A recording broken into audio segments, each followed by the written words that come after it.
It is my pleasure to introduce our next speaker onto the stage. Please put your hands together for Carl Smith.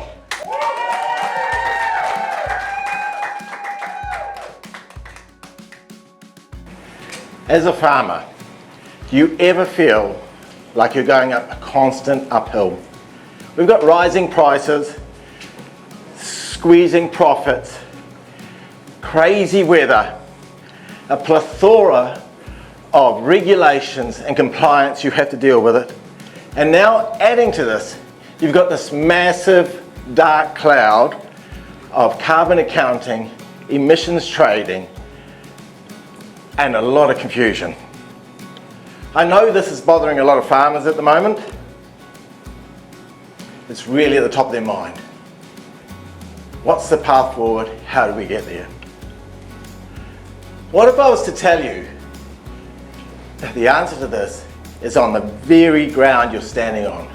There's a treasure beneath your feet in the way of soil carbon. Now, when I was farming, there was 4 Ds that I really wanted to avoid.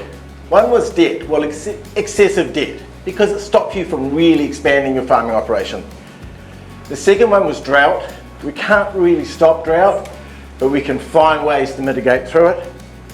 The third D was diseases in plants, crops and animals, which really hits your profit and your bottom line.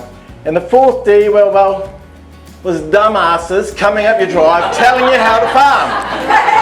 And I can tell you right now, that's something I did not like. So I'm not here today to tell you how to farm, but I do have a treasure map for that soil carbon that's buried in your soil.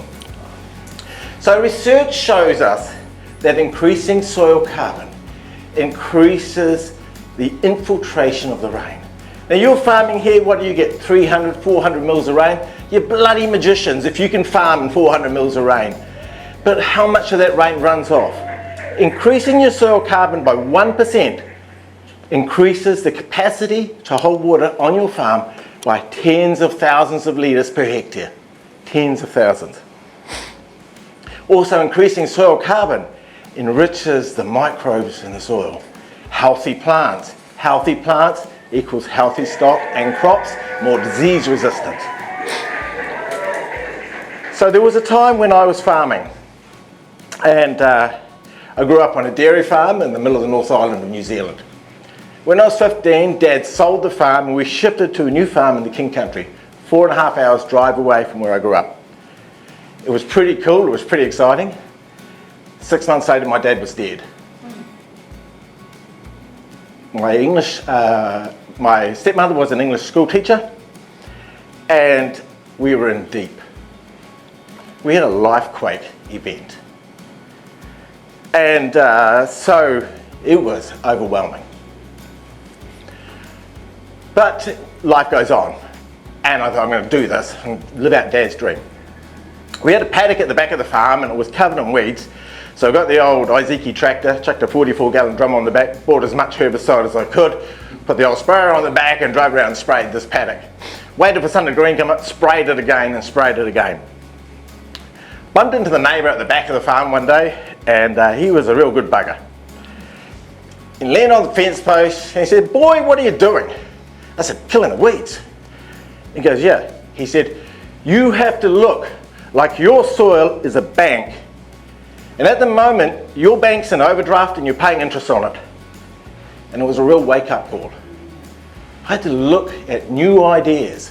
I had to break the paradigm of the old way that we used to farm. So what is soil carbon farming? Basically, at Carbon Sync, we have a motto of all tools and no rules. And I'll give you a couple of examples. There's a farmer over in Queensland, similar sized farm to yours, 4,000 hectares. He's been carbon farming now for 5 years, and by carbon farming he's been actively trying to increase the carbon in his soil. He's increased his stocking rate by 20%, he's increased his profit by 50%, he's lost a lot of the problems that he had with insects, pesticides and diseases. And on top of that, on 4,000 hectares, he's taken his carbon from there to there, and he's been issued carbon credits. Now, we could all use that, couldn't we? Yes. So the great thing about carbon farming is that you increase the carbon in your soil, it brings all these benefits to your farm, and then you have the credits, which you can sell if you wish, or you can keep them for yourself. Who doesn't want a bit of that?